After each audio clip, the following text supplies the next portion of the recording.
প্রিয় চাকরি প্রার্থী ভাই বোনেরা, আসসালামু আলাইকুম। আপনারা জানেন বাংলাদেশ সরকারি কর্ম কমিশন 31শে আগস্ট 2025 নিয়োগ বিজ্ঞপ্তি প্রকাশ করেছে। এখানে একটি নিয়োগ বিজ্ঞপ্তি নম্বর দেয়া আছে। এই নিয়োগ বিজ্ঞপ্তি নম্বরটি খুবই গুরুত্বপূর্ণ। আপনারা যারা বিভিন্ন প্রতিষ্ঠানে চাকরি করছেন, ওই সকল প্রতিষ্ঠান থেকে অনুমতি নিয়ে আপনাদেরকে আবেদন করতে হবে। সেক্ষেত্রে আবেদনপত্রে আপনার এই নিয়োগ বিজ্ঞপ্তি নম্বরটি আপনার উল্লেখ করতে হবে। আপনারা জানেন যে বাংলাদেশ সরকারি কর্ম কমিশন নন ক্যাডারে একই সাথে অনেকগুলো পদের জন্য নিয়োগ বিজ্ঞপ্তি প্রকাশ করে। সেজন্য কতগুলো ক্রমিক নম্বর দেয়া থাকে। 129 নম্বর ক্রমিকে আপনার প্রধান শিক্ষক নিবেন 2169 জন, যেখানে 11তম গ্রেড ও 12তম গ্রেড থাকবে। 11তম গ্রেড থাকবে যারা প্রশিক্ষণ প্রাপ্ত, যাদের বেতন স্কেল হবে অর্থাৎ মূল বেসিক হবে 12,500 টাকা। আর যারা 12তম গ্রেডে প্রশিক্ষণবিহীন, তাদের বেসিক হবে 11,300 টাকা। এখন আমরা আসি প্রশিক্ষণ প্রাপ্ত কারা আর প্রশিক্ষণ বিহীন কারা সেই বিষয়ে।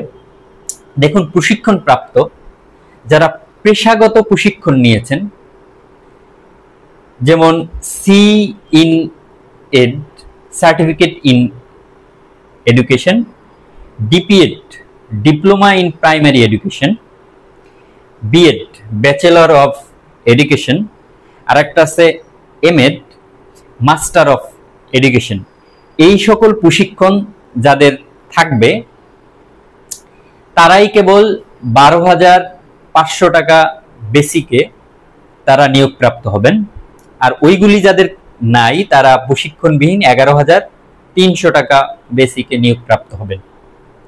এখন কথা হচ্ছে যে আপনারা চিন্তার কোনো কারণ নাই। প্রশিক্ষণবিহীন যারা আপনারা নিয়োগপ্রাপ্ত হবেন তাদেরকে প্রশিক্ষণ দেওয়ার পর অর্থাৎ নিয়োগপ্রাপ্ত হওয়ার পরে আপনাদেরকে প্রশিক্ষিত করা হবে, অর্থাৎ আপনাদেরকে টিচার্স ট্রেনিং কলেজে আপনাদের প্রশিক্ষণ দেওয়া হবে, পিটিআইতে আপনাদেরকে প্রশিক্ষণ দেওয়া হবে। তারপরে আপনারা এই বেসিকে আপনারা বেতন পাবেন। এবার দেখেন যে আপনারা ন্যূনতম যোগ্যতা কি। যে কোনো স্বীকৃত বিশ্ববিদ্যালয় থেকে 4 বছর মেয়াদী স্নাতক। এখন যারা 4 বছর মেয়াদী স্নাতক নাই, অর্থাৎ যারা ডিগ্রি পাস করেছেন, তাদের জন্য 1 বছর মাস্টার্স করে এই সমমানের হতে হবে আপনার, এবং সমমানের 2য় শ্রেণীর সিজিপিএ আপনাদের থাকতে হবে। এইবারে দেখেন এখানে আরেকটা বিষয় আছে ন্যূনতম শিক্ষাগত যোগ্যতার মধ্যে, যে তফসিল 2 অনুযায়ী গৃহীত পরীক্ষায় উত্তীর্ণ হতে হবে। তফসিল 2 কি? তফসিল 2 যদি আপনাকে বুঝতে হয়, তফসিল 2 হচ্ছে এটা, অর্থাৎ এই যে দেখেন তফসিল 2 লিখিত পরীক্ষা আপনার কি কি প্রশ্ন থাকবে, কোন কোন জায়গা থেকে কোন কোন বিষয় থেকে প্রশ্ন আসবে এবং কতটি প্রশ্ন আসবে, এইটাই মূলত তফসিল 2। দেখুন এখানে বাংলা থেকে প্রশ্ন আসবে 25টি, প্রত্যেকটার মার্কস হবে 1 করে, তার মানে 25টার জন্য 25 মার্ক। ইংরেজি হবে 25টি কোশ্চেন, এমসিকিউ, অবশ্যই এমসিকিউ প্রশ্ন হবে। গণিত ও দৈনন্দিন বিজ্ঞান থেকে আসবে 20টি, সাধারণ জ্ঞান থেকে আসবে 20টি। এই মোট 90টি প্রশ্নের জন্য 90 নম্বর থাকবে। আর মৌখিক পরীক্ষার জন্য থাকবে 10 নম্বর। সর্বমোট আপনার মেধা তালিকা হবে 100 নম্বরের উপরে নির্ভর করে। সর্বনিম্ন 5 নম্বর থাকবে 50%, অর্থাৎ এই 90 এর মধ্যে আপনাকে 45 পেতে হবে। আবার আপনার এখানে মৌখিক পরীক্ষা আছে 10 মার্ক, এর মধ্যে আপনার অবশ্যই 5 পেতে হবে, 50% অবশ্যই 5 পেতে হবে। এখন আপনার কথা হচ্ছে যে আপনি 45 পেলেই আপনি চাকরি পাবেন কিনা। আপনারা জানেন যে এটা প্রতিযোগিতামূলক পরীক্ষা। প্রতিযোগিতামূলক পরীক্ষায় আপনার সর্বনিম্ন 5 নম্বর পেলে তো আসলে চাকরি হয় না, সেক্ষেত্রে আপনার অনেক বেশি নম্বর পেতে হবে, অনেক এগিয়ে থাকতে হবে।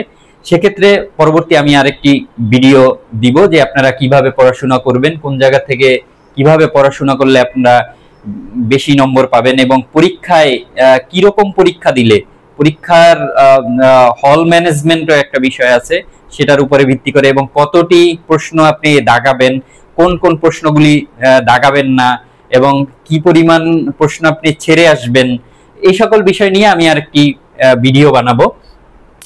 যাই হোক, আপনারা তফসিল 2 বুঝতে পারলেন। এরপরে আসি আমি, এরপরে আপনার অভিজ্ঞতা ও অন্যান্য, এখানে কোনো কিছু নাই। এরপর দেখেন শিক্ষাগত যোগ্যতার যে আপনার যে বিষয় পড়াশোনা করেছেন সেই বিষয়ে কোড, অর্থাৎ এই আপনার এই কোডের মধ্যে আপনার বিষয় কোড আছে কিনা, তারা আপনার পরীক্ষা দিতে পারবেন। এখানে দেখেন 101 থেকে 999, তার মানে হচ্ছে সকল সাবজেক্টের মানুষ এখানে পরীক্ষা দিতে পারবেন। 101 থেকে 999, তার মানে এখানে সকল আপনার সাবজেক্ট আপনার কিন্তু প্রায় চলে আসছে। অর্থাৎ এই যে আপনার যারা স্নাতক করেছেন, স্নাতকের মধ্যে এই 101 এর মধ্যে 101 থেকে 999 এই সাবজেক্টগুলি আছে। এখন দেখেন সর্বোচ্চ আপনারা কত বছর বয়স পর্যন্ত আপনারা পরীক্ষা দিতে পারবেন। অনূর্ধ্ব 32 বছর, আপনারা 32 বছর 1 আগস্ট 2025 যাদের বয়স 32 এর মধ্যে থাকবে তারাই কেবল এখানে আবেদন করতে পারবেন। 1 আগস্ট 2025, তার মানে হচ্ছে 1 আগস্ট 2025 এর আগে যদি আপনার একদিনও বয়স থাকে, অর্থাৎ আপনার যদি 31 বছর 31 বছর সামথিং যদি থাকে, বা হচ্ছে আপনার 32 বছর হওয়ার একদিন আগেও আপনি এই পরীক্ষা দিতে পারবেন। যাই হোক, এরপরে আসি আমি, এখানে দেখেন, এখানে আপনার নিয়োগ বিজ্ঞপ্তির ক্রমিক নম্বর 129, প্রধান শিক্ষক ছিল 129-এ, দেখেন এটা হচ্ছে গ্রেড 11তম এবং 12তম ছিল। আর আপনাদের পদের ধরন হচ্ছে নন টেকনিক্যাল, আপনারা কিন্তু টেকনিক্যাল পদের না, আপনারা হচ্ছেন নন টেকনিক্যাল। এরপরে আসি আপনাদের আবেদন ফি, কত টাকা আবেদন ফি লাগবে। 129 প্রধান শিক্ষকের জন্য হচ্ছে ক্রমিক নম্বর 129, 11তম গ্রেড 150 টাকা, আপনাদের 150 টাকা আবেদন ফি লাগবে।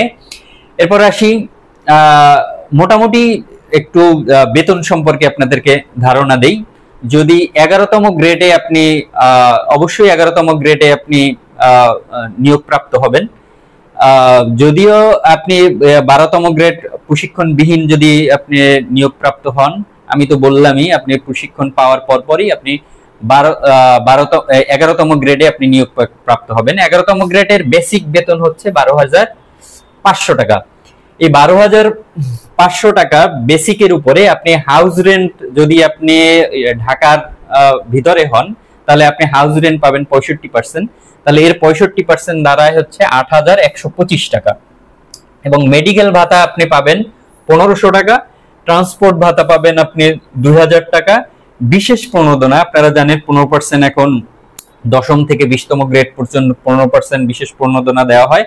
সেক্ষেত্রে আপনার 12,500 টাকায় বিশেষ প্রণোদনা আসে 1,875 টাকা। তাহলে মোট আপনার বেতন আসে 26,000 টাকা, মোট বেতন আসে 26,000 টাকা, যেটা ঢাকার জন্য যদি আপনি 65% হাউস রেন্ট হিসাব করেন। এরপর দেখেন আপনি যদি অন্যান্য এলাকার জন্য, যেমন বড় শহরগুলিতে আপনি যদি হিসাব করেন, যেমন সিটি কর্পোরেশন, আপনি 55%, যেমন হচ্ছে Barishal city corporation, Comilla city corporation, আপনার গাজীপুর সিটি কর্পোরেশন, তাদের জন্য হচ্ছে মোট আপনার হাউস রেন্ট হবে 55%।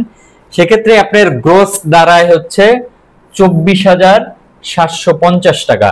যদি 45% হাউস রেন্ট, যারা সাধারণ এলাকায়, গ্রামীণ এলাকায় যারা থাকেন তাদের জন্য হবে 23,500 টাকা। তার মানে বলা যায় যে 11 গ্রেডে 12,500 টাকা বেসিকে আপনাদের আনুমানিক এই রেঞ্জের মধ্যে, অর্থাৎ 23,500 থেকে 26,000 টাকার মধ্যে আপনাদের বেতন থাকবে। এছাড়াও আপনারা জানেন যে বর্তমানে একটা বিষয় আলোচনা চলছে, যেটা হচ্ছে আলোচনা চলছে কি প্রায় এক ধরনের হয়ে গেছে, ফিক্সড হয়ে গেছে যে প্রধান শিক্ষকদের বেতন 10ম গ্রেডে দেওয়া হবে। সেক্ষেত্রে আপনাদের বেতন 30,000 টাকার উপরে চলে যাবে। আপনারা এই নিয়োগটি শেষ হতে হতে, অর্থাৎ আপনারা জয়েন করার সাথে সাথে ইনশাআল্লাহ আপনারা 10ম গ্রেডে বেতন পাবেন। সেক্ষেত্রে আপনাদের বেসিক হবে 16,000 টাকা। এবং আপনারা আরো অবগত আছেন, আরো জেনে থাকবেন যে আপনাদের একটি পে স্কেল আসতেছে। যদি পে স্কেল আপনাদের 50% আপনার পে স্কেল দেয়, সেক্ষেত্রে আপনাদের বেসিক হয়ে যাবে আপনার 16,000 থেকে 24,000 টাকা। সেক্ষেত্রে আপনাদের বেতন তখন প্রায় 40,000 টাকার কাছাকাছি চলে যাবে এবং 40,000 টাকার ভিতরেই থাকবে। এই হলো আজকের আলোচনা। পরবর্তী ভিডিও যদি আপনারা পেতে চান তাহলে আমার চ্যানেলটি সাবস্ক্রাইব করুন। ধন্যবাদ।